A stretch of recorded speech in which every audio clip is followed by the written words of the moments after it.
For more than 20 years, CTV has captured the moments that matter in our community. From our studios in St. Clair, you're watching Focus with Paul Dingeman. Well, welcome back to another edition of the we'll call it world famous Focus Show. We are here on Mondays, Tuesdays, and Wednesdays in Marine City and St. Clair. We are glad that you are here. Today we've got three very interesting segments.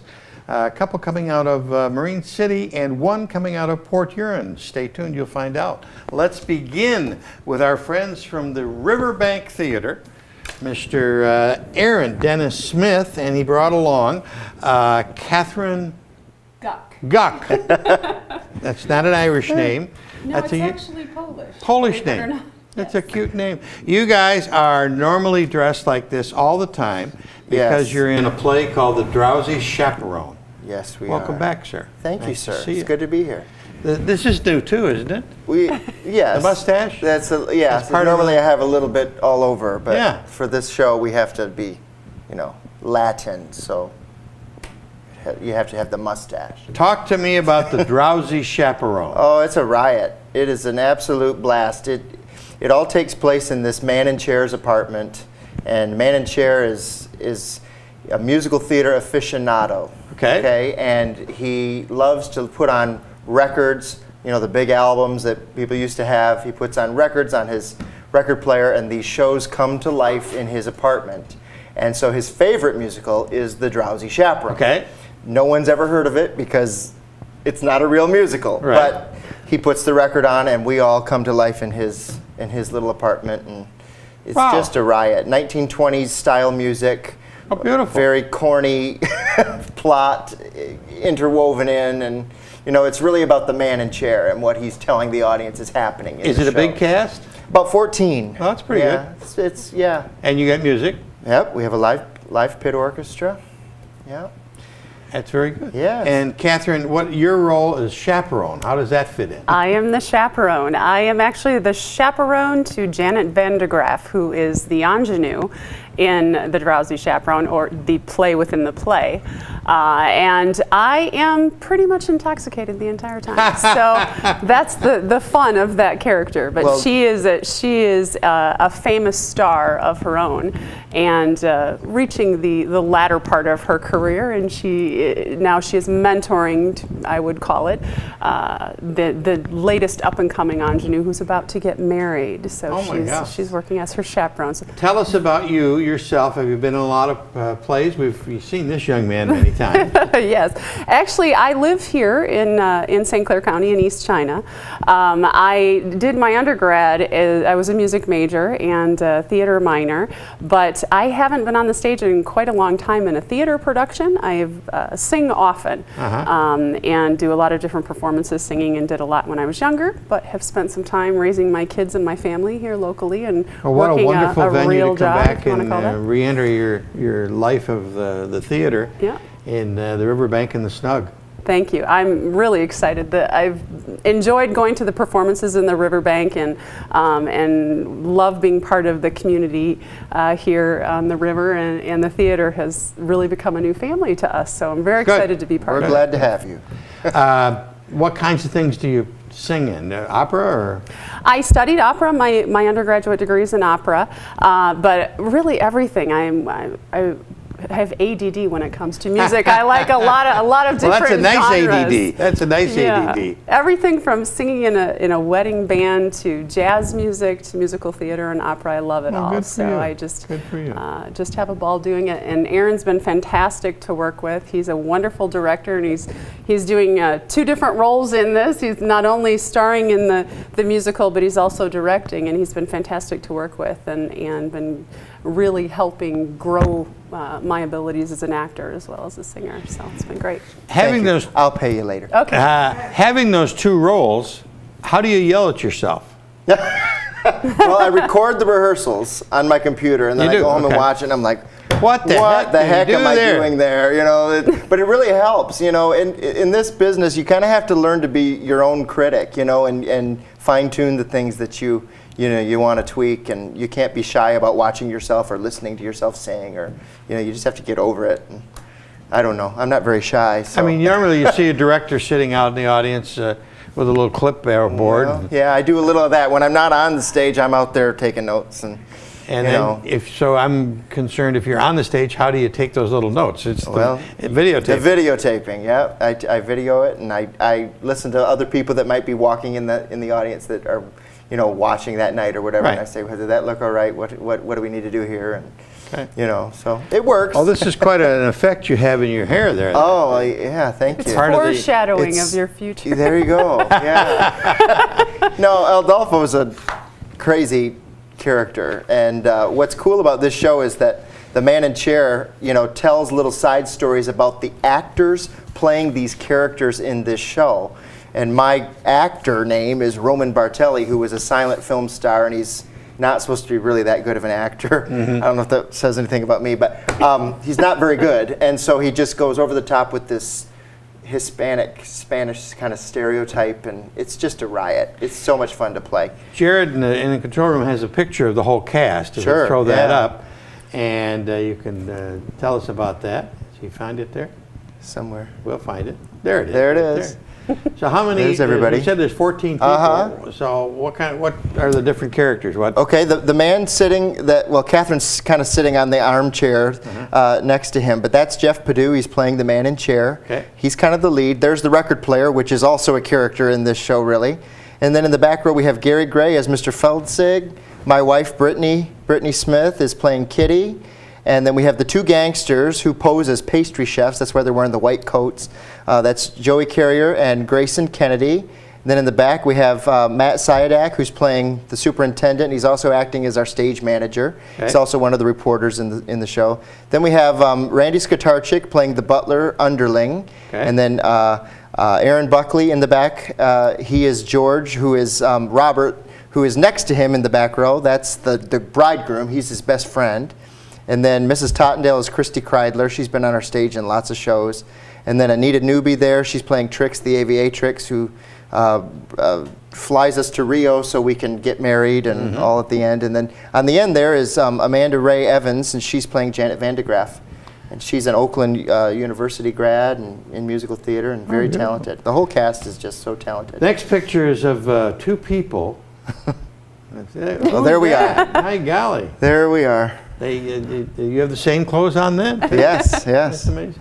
And finally, a picture of the poster. The poster up, people up, see it around. That's which not gets us. us to the date of the performances, which are...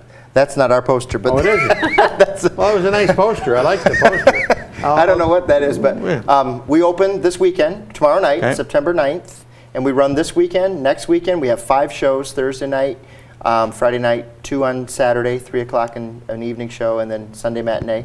And then finally on the final weekend we have 3 more shows. And we close on Sunday the 25th, I think. 25th, right. So, yeah. Okay. Yep. Well, you always have a great seat at the Riverbank Theater. Tickets are really tough to get. They're only $26. Only $26. Across the board. Guaranteed to laugh and laugh and laugh. It's hysterical. I said this is the show you bring someone who doesn't know anything about theater. Okay. Because it's a slapstick style humor. There's lots of pratfalling. There's lots of just... Sounds like my kind of humor. Yes. And, there's something for everybody. You don't have to like musicals in order to like this show. It's just a blast. Okay. It's a lot of fun. All right. Well, we encourage everybody to go. Thursday, Fridays, and Saturdays, 7:30 p.m. performance. Sunday matinees at 3. You said there's one on Saturday, too? Yep, Saturday, I think it's the 17th. Okay. We have a special matinee that day. Okay, 3 very o'clock. good. Well, very nice to have Pleasure you to meet along. you. Please come back and join us again when you have another performance, Thank whether you for it be at the having me. Riverbank or singing. Thank you. And sir, how's the Academy coming? Performing Arts Academy, it's coming very well. We've got about 50 spots Wonderful. filled already of the 80 Wonderful. we have available, so there's still 30 spots left. And you can go to our website, riverbanktheater.com, and click on Performing Arts Academy. Give me and another log 30 on. seconds on the Academy. Is it for just kids? 3rd through 12th grade. We're doing a musical theater workshop starting in a couple weeks. It'll start after we get this show open. And then it runs 8 weeks. It's 1 day a week. Cost is $175, and they're going to do some acting, some singing, and some dancing, of course. So, Great. Yeah, and then also we're offering private voice lessons for ages 8 through adult. So if you're an adult, want to take voice lessons, give us a call. Oh, Tom Kephart and I'll come and to the There you voice go. lessons. We'll make singers out of you. Yeah, that's Yes, right. There that's you go. right. They'd be loud and off key, at least in my part. That's the Riverbank, up to date. What their new play is. The where's the title? The Drowsy Chaperone. It's worthwhile getting down and getting one of those tickets at that nice theater we have in Marine City. The aforementioned Thomas Kephart will be along next to talk about a wonderful establishment that he's at called St. Clair County Community College. We'll be right back.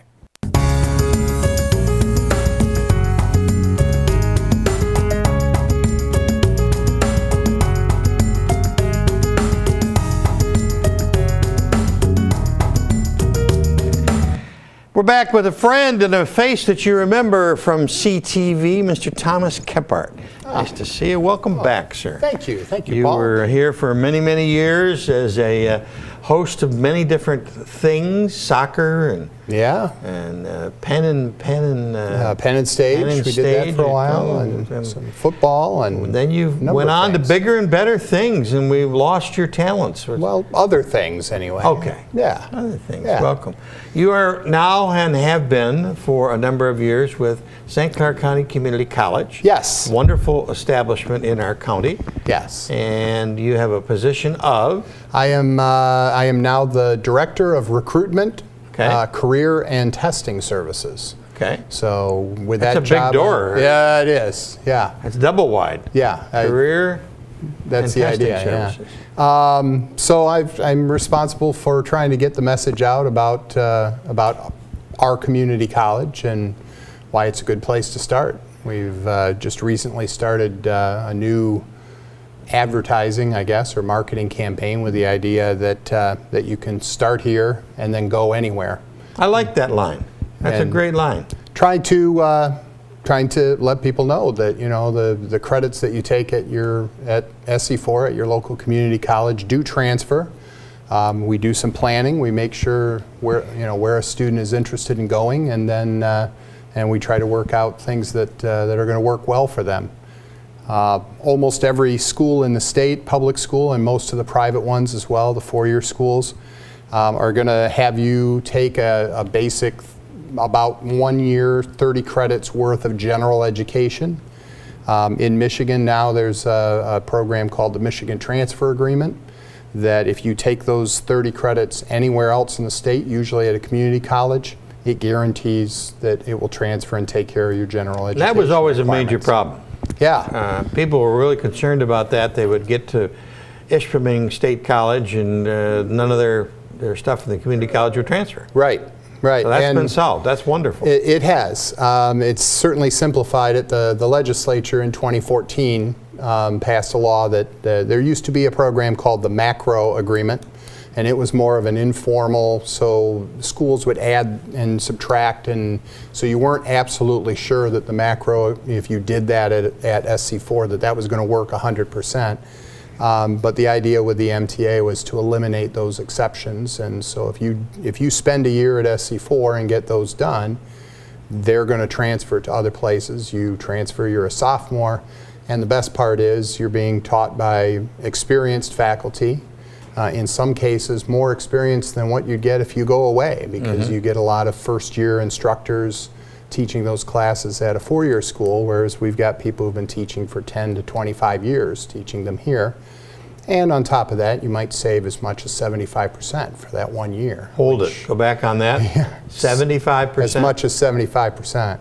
Our tuition is, depending on the school, anywhere, you're going to pay 3 to 4 times as much for those same classes if you go away that first year. So. And a lot of those classes, when you go to a large university, may have 200 kids in the class. That's another thing. I mean, we have smaller class sizes in general. So to me, when I look at it, and obviously I work for SC4, but trying to be as impartial as I can, if I could get the same product, the same, and this is true of anything, if I get exactly the same product or maybe even a little bit better product, and I'm going to pay a third to a quarter of what I would pay, it sounds like a value to me. Yeah. You know, so that's what we're trying to get across, because sometimes people do look at that and they go, well, SC4 doesn't charge as much. It must not be as good. Right. You know, it's generic. It's, you know, the store brand or something like that. And so what my job is going to be this year is trying to go out. I'm going to be all over at all the high schools and visiting a lot, trying to, you know, get people to understand that the quality of education is very good, and then in the end we do have that price. I think things have changed too. In years gone by, there was somewhat of a stigma where, oh, you're going to SC4. And I think that has gone away in the last 4 or 5 years because of the quality of stuff you're doing. I hope so. I mean, before I did this position, I taught for 8 years. I taught theater. And I think that we had a first-rate program. We had one of the best community college programs in the state, and frankly, compared to some of the four-year schools, there were some of the smaller four-year schools or private schools. We did 4 shows a year that they didn't do that many shows. So you could get as good, if not better, an education if you were interested in going into fine arts as you could get at a four-year school, get started. And that was right here in your backyard. So I think there's some carryover. There are still people.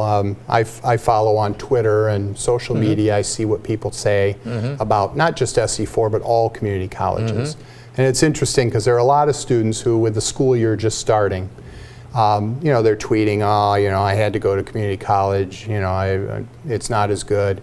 But there are as many, if not more, who go, hey, this is turning out pretty good. You know, these classes are tough. We've had students who have gone away to Central or Western or Michigan State and actually come back and they tell us, you know, the hardest classes I ever had were at SC4. I don't know if that's a sales point or not, that I ought to be emphasizing. People are like, what, it's harder to go to SC4? It's doable. The point is that it's a quality education, and that's what we're trying to get people to understand. And give me the line then that you had at the beginning there. It's start here, go anywhere. I like that. That really is the essence of the whole thing, isn't it? Yeah, it really is. I mean, I understand when I was in high school, my parents, and this was, you know, 80 years ago. Right. My parents wanted me. I grew up in Pontiac. They wanted me to go to Oakland Community College. They still had Indians there. They did, and I didn't want to. I didn't want to stay. And there wasn't as big a difference in tuition costs at that point, so that wasn't a real big issue. I just didn't want to stay home. I wanted to get away. And like 90% of the kids. I fully understand that. Right. So it's going to be a tough sell for me and the college to say, you know, get an associate's degree from us. Stay here for 2 years. I think if we can convince them to come for that year, to get that general education, the Michigan transfer agreement done, I think a lot of students will think, this is pretty good. Now what else can I take? And then, you know, we do not, the advising staff and my staff, you know, we would never tell a student, you need to stay here and just keep taking classes to get a certain level. If they're going to be transferring, what we want them to take are things that are going to help them. And then we wish them well. There's some other exciting things that are happening on campus. Yeah. Besides having you there full time. The Allied Health Simulation Lab. What is that? These were a couple of projects that got tied together. This summer, we took possession of what was the pavilion at McMorran. Right. And we are in the process of converting that to the new SC4 field house. It is gorgeous. I got to see it last Friday for the first time with all the painting and everything, putting in the new floor. It's going to be a first-class facility. But along with that, the idea originally was that we would tear the old gymnasium down because it has all kinds of maintenance issues. And then in that space, we would build an allied health building, because that's something that continues to grow. We have, you know, the nursing classes are always completely full. And a great reputation. And yeah, we've always had a really good reputation for that. All of our nursing students every year get employment offers, you know, whether it's in the area or elsewhere. So, so we were going to do that, and then we had this birthing simulation lab that we raised money for. It has it's basically a robot, and it can be controlled from a room with a mirror that that students can't see what's going on in there. And it's a woman, and she's giving birth, and they can control her pulse rate and her breathing, and she can even talk. They talk through a microphone and have her say things. The baby is born. Wow. So they can, and the reason we needed this is our nursing students could go through an entire clinical rotation at one of the hospitals and never actually, they do their obstetrics rotation and never actually see a birth. Or if they do see one, most of the time, fortunately, it's just routine. So in the lab now, we can simulate a normal birth, we can simulate all kinds of potential problems. And then there's a newborn baby robot too that looks and breathes and does all these things. And so our students, and then we built it into the a part of the old Tyson building right along the Black River that was not being used. It was kind of the forgotten corner of campus, and it's been completely renovated. You walk into it now, it looks like you're in a hospital room. So as an old theater guy, it's like we built the set so that you feel like you are right there doing an actual job. It makes a big difference. So we have that. We have the other simulated, we have 2 other simulated patients that are in another room. We brought them over. They all used to be in the basement of the Clara McKenzie building with orange shag carpeting, and so now it's a really first-rate facility. And then there's like an office area because we also have the Health Information Technologies program. You go to the doctor's office these days, your doctor doesn't write anything down, they come in with their tablet or their computer and they type, and so we're training people how to work with that information because it's those classes are already pretty full too, aren't they? The HIT program is really starting to take off. It's not completely full every semester yet, but it is definitely something that's starting to grow. The nursing program, both of them, the practical nursing 1-year program and the associate degree, the 2-year program, are always completely full. And so yeah, that's a big upgrade, both of those things. You brought along a little cardboard box here that you're going to be seeing all over the county on counters of restaurants, et cetera, and when you open this little devil up, it's just a great explanation of what all the arts are happening throughout the year. Yeah, from now through the end of May. All of our band concerts, theater, we have the galleries in the Fine Arts building that always have something going on. Right now it's the end of Reflective Projections. Tommy Wilson, local artist, photographer, and his work has been in there all summer. So that's going to be moving out, a new one coming in. We've got a comedy show coming up the end of the month on the 24th. It has some SC4 alumni opening up for them. This is great. Yeah, it's very exciting. All kinds of things. Macomb County, or the Performing Arts Center down on Hall Road, had a similar kind of trifold, or this more than a trifold, that talked about their programs. So you could go through and pick what you want to do or what was good, what date was good for you. You've always had these programs, but you've never had the ability to let people know for the whole year what was going to happen. I think this is great. Well, thanks. Yeah, we started that really the last couple of years, and the distribution of that is starting to widen.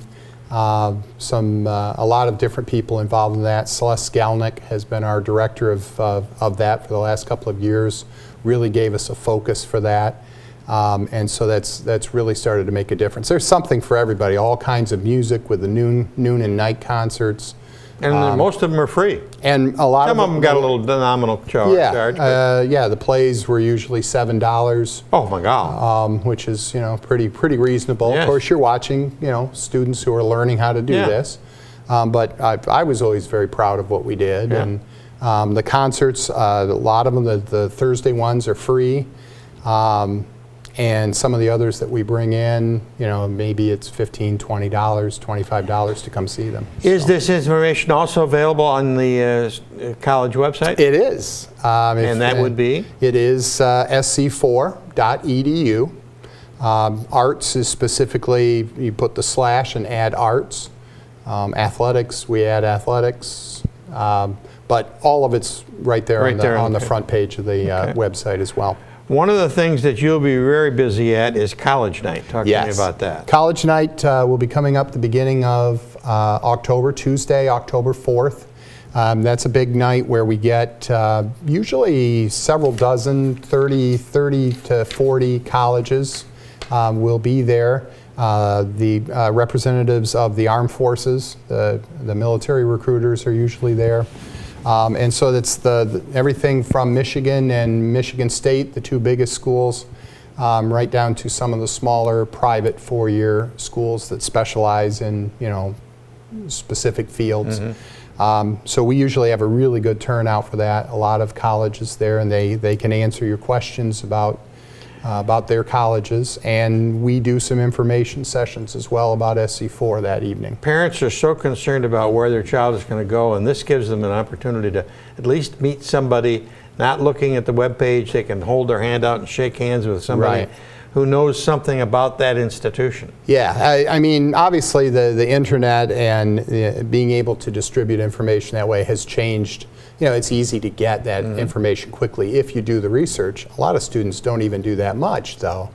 But it's not the same as being able to, like you say, shake somebody's hand, ask a question, and you start to get a feeling about that. That's a good school. That guy wasn't very good. I don't think I like that guy. Yeah, I'm not sure I want to go to that school now. So we bring our A game that night. Good. Yeah, we want people to come. Moving into athletics, Jared Forbes in the control room is a member of the SC4 cross country team. Okay. And he's directing this program here and doing a fine job, but he also is running his head off for SC4. Talk to me about sports. It's brand new this year. That's what he said. We just added cross country men's and women's cross country teams this fall.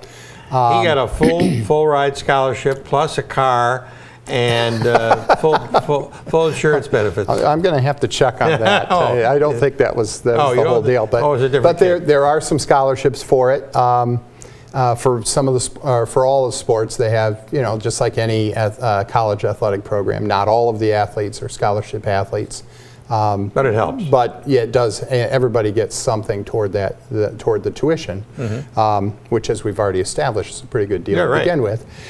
So anyway, yeah, it's brand new. We don't have any home events this year. They're traveling to various invitationals all year. They've done one. Their next one coming up when this show airs will be Friday the 16th. They're going to East Lansing to the Spartan Invitational, which is very cool. And then volleyball is starting Thursday the 15th at 7 p.m. against Concordia. The September matches are in the current gym, but then after the field house opens on October 3rd, they're going to play, the volleyball team will actually be the first sport to play in the new field house because they'll play the next night on the 4th. And if you're into ribbon cuttings, there's on October the 3rd from noon to 1:30. It's a big ribbon. It is. They'll be cutting for an hour and a half there. Yeah. Well, that's why it takes so long. It's all around the building, I think. Yes. So you got to cut it several times. Little small pieces. Yeah, we've got the ribbon cutting at noon, and the public is welcome to come to that as well. And then that night at 6:30, the first official event in the field house will be the SC4 All-Star basketball team, which is a collection of alumni, local celebrities, and just community members. We've got a roster of about 30 players. Oh, great. That'll be fun. And a lot of them are, whether they played sports or not, a lot of them have connections to SC4. Board members, faculty members, staff members, former players. And they're going to be playing a team called the Harlem Wizards, which is sort of a variation on the Globetrotters. Right. And really fun to watch. If anybody's ever watched some of the slam dunk shows, the and one competition, some of these guys have been in that that group. So it's These are professionals. yeah, they go town to town, and it's a professional show. So it's in the vein, because obviously they named themselves the Harlem Wizards. It's in the vein of the Globetrotters, but really is a different show. It's more of a, as what I've seen, a lot of skills that are just amazing. Is there going to be a cost to that? There is a cost for it. It is, I'm trying to remember the ticket price. I didn't write that down. $10. $10, there it Ticket is. for the game, or $5 yes, for $5 for $10 students. for general admission. Right. Children under 3 who don't cry are free. Right. Free. And our mascot Skip, the first 1,000, I believe, people, we have a bobblehead. That's of Skip correct. that we're going to be 1,000. giving away.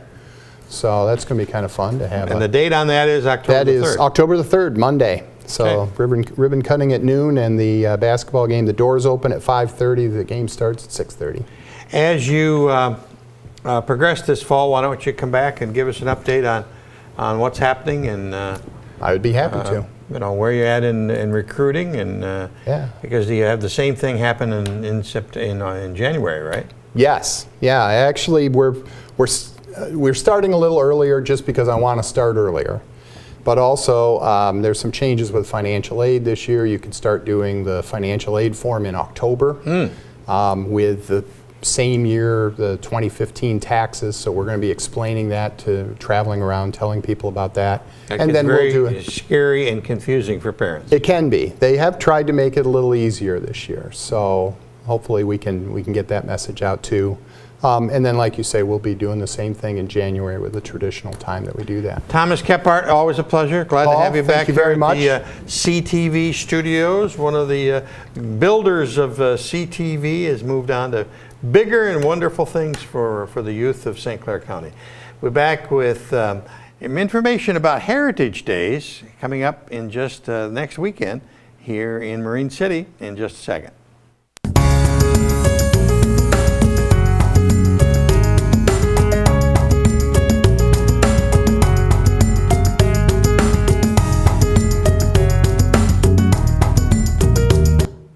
We are back, and we're back to talk about Heritage Days, September 16th, 17th, and 18th in beautiful downtown Marine City. Mrs. Lepley, nice to see you. Nice to see you, Paul. It's nice great to welcome to be back here. to the Focus program. This is our 6th year doing this. Isn't it amazing? It is. We started out with one day and hardly able to fill it up, and now we've added another day, plus Friday evening, the East China Community Band is going to play a concert for us. On the grounds Old City Hall. At 7 o'clock, right on the grounds, and they're going to start out with Civil War music and end up with Star Wars. Are they going to be in the gazebo? No, they don't fit in the gazebo. I was going to say that. And it would just be impossible to get all their stuff up on the stage. So they're going to be outdoors, and it looks like we're going to have fantastic weather. Yep. So I'm excited about that. But they'll be right in front of the double doors that go up to the theater. It's all brought to you by Friends of City Hall, and there's a Facebook page, Friends of City Hall. And a website. Yeah. And all those And people that aren't familiar with Friends groups focus on something like there's a Friends group that focused on Belle Isle. And their job is just to keep pushing until somebody does something. And we've been very successful with that because we're working with the building. We have to work with the city. We have to work with the State Historical Society. We have to work with grant writers, lobbyists, and everything. And we just keep doing. We've got the outside done, and now we developed something called a public-private partnership with the city, which means that if you want to contribute to City Hall or to the Heritage Day event, you can, we'll launder the money for you. Okay. Because we're a 501c3. Okay. But when we do take money, we cannot spend it on anything but that building. Okay. That's our focus. That's what we do. And the purpose of Heritage Days is educational. We don't make money on it. There's no admission charge. But we have children's activities from the 1800s. They get to try out stilts. They get to try out the big-wheeled bike. It's really fun. Plus, we have the model trains. We have the Civil War reenactors there firing off their cannons and shooting each other and falling over and getting up and doing it again. And then the different musical groups. We have a new musical group this year called Music Rara, and it's a period group that is going to perform in the bandstand. Okay. And plus all the different, and we're always looking for people that can demonstrate a skill. Like if you know how to knit or quilt or do something, skills from the bygone era, and are willing to sit there and demonstrate that. That's our focus. We don't really have vendors in, so to speak, although we don't care if they try to sell something. We want them to demonstrate something. This is like a bridge to our past, so that if you know where you're coming from. And plus we had the petting zoo and the old tractors, and this year I think we have 2 1923 Hupmobiles. Oh my God.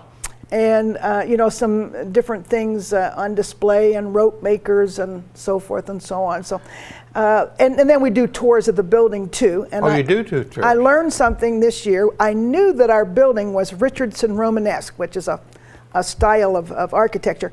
What I did not know until I went to Boston, because Trinity Church in Boston is also Richardson Romanesque. Okay. That is the only architectural style developed in the United States and exported to Europe. Okay. All the other ones came from Europe. And so this is ours. This is an American style building. Albert Kahn was apprenticing when the building went up.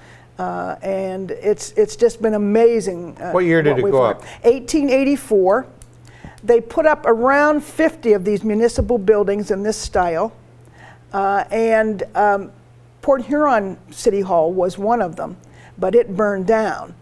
Of the 50, there's about 5 left, and ours is by far the best. And it's, as the architect from the Historical Society at the State said, even if you don't fix it, she'll be there 300 to 500 years from now. You could put up a new building, it'll last you 30 to 50.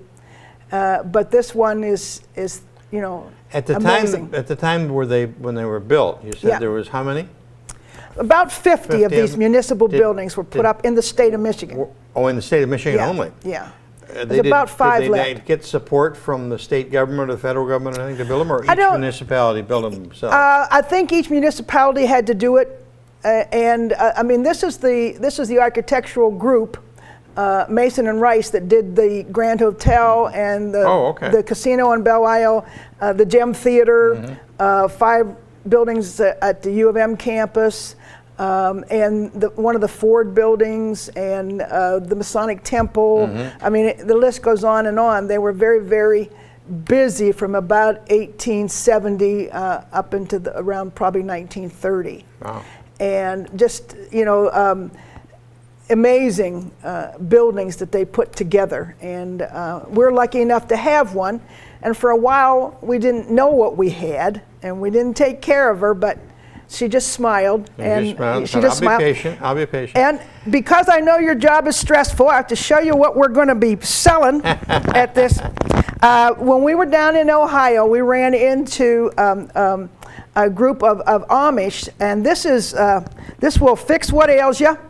This is Yoder's Good Health Recipe. I think this looks pretty good. We should probably crack it open and see what it is. That will fix whatever ails you from the inside. And if it doesn't work, here's their muscle cream and skin. Muscle balm. Yep. And that will fix you from the outside. And they're all herbal salve. We were so excited because we didn't think they would let us sell it, but we called them, and they have accommodated us and are allowing us to sell it. This will get rid of all your aches and pains. This is cider vinegar base with different herbs in it, and all the ingredients are listed on there. And it's patented and approved and all that kind of good stuff. So we're excited to be able to sell it in our little gift shop. That is good. Fun stuff. Good stuff. I was watching the City Commission meeting the other night, and you presented this to them in hopes that they would all feel better and smile and be Absolutely, happy. absolutely. And, We're working on it. Yeah. Yeah. This is the good health recipe. Good health Good recipe. for what ails you. Yep. I like that. Use 1 to 2 ounces daily, refrigerator after opening. That's great stuff. Good stuff. That's good. Good So this stuff. stuff will be on sale. And That this will be sort of on gives stuff. you a feel for what's going to be going on. It's all day Saturday, the 17th, and Sunday the 18th from 10 a.m. till 6 p.m. Events, displays, building tours. How are you going to have... There's a horse and wagon that's going to be pulling around, and we're excited about that. They've got a couple teams of Belgians. Oh, beautiful. And they're based in the Marine City area now. We're really excited about them being there, plus the old cars and Civil so forth War and so on. reenactors, living history, children's activities, food and we foods wind and up treats. at 4 o'clock on Sunday with David Jones, an international piper, who's going to pipe from our balconies and our bandstand to close us out. So we're excited. One of the about great that. things about the Santa Parade in Marine City is when Santa is up on that On the balcony, balcony, yeah. and all of a sudden suddenly appears. That's what it's called. That's a great balcony. And Saturday night there's a group called Ruby Hill, and the St. Clair Community Singers are going to be singing, and just all kinds of things. Good old-fashioned entertainment. Good old-fashioned entertainment, and no electronic devices.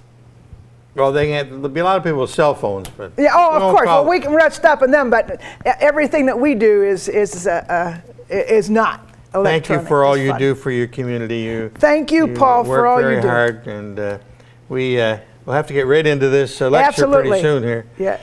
That's about it for this edition of the Focus program. Thanks very much for tuning in. Rebecca and I are going to go over in the corner and crack this open and Try it out. Try some of this other stuff. We'll have quite a week here. So thanks for watching. Till next time, I'm Paul Dingeman, and see you soon.